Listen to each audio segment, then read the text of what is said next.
एक छोटा सा गांव था और उस गांव में रहता था एक लड़का। घर इतना छोटा कि बरसात में छत टपकती थी।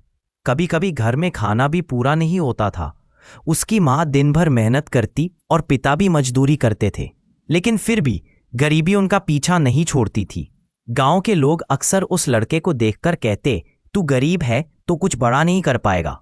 वो चुप रहता, लेकिन उसके दिल में एक सपना था, एक बड़ा सपना। उस लड़के ने एक दिन आईने में खुद को देखा और खुद से कहा, अगर मैं भी हार मान लूं तो मेरी कहानी भी बाकी लोगों जैसी ही रह जाएगी। उस दिन उसने फैसला किया कि चाहे जितनी मुश्किल आए वो हार नहीं मानेगा। अब उसकी जिंदगी बदलने लगी। जब पूरी दुनिया सोती थी वो सुबह 4 बजे उठ जाता था। लोग मजाक उड़ाते थे, दोस्त कहते थे इतनी मेहनत करके क्या मिलेगा, लेकिन वो सिर्फ मुस्कुराता था, क्योंकि उसे पता था मेहनत कभी बेकार नहीं जाती। वो गिरा भी, बहुत बार गिरा, कभी पैसे की कमी, कभी लोगों की बातें, लेकिन हर बार वो पहले से ज्यादा ताकत से खड़ा हो जाता। समय धीरे धीरे गुजर रहा था और एक दिन उसकी मेहनत रंग लाने लगी।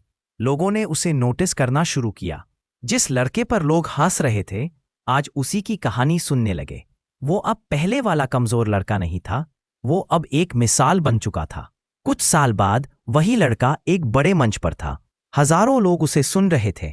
उसने मुस्कुराकर कहा, मैं गरीब था, लेकिन मेरे सपने गरीब नहीं थे। आज उसके पास पैसा भी था एंड नाम भी था, लेकिन सबसे बड़ी चीज जो उसके पास थी वो थी उसकी मेहनत। उसने आखिर में बस एक बात कही, अगर जिंदगी तुम्हें गरीब बना दे तो उसे अपनी कमजोरी मत बनाओ, उसे अपनी ताकत बना लो। क्योंकि इतिहास गवाह है, सबसे बड़ी कहानियां अक्सर सबसे गरीब घरों से ही शुरू होती है।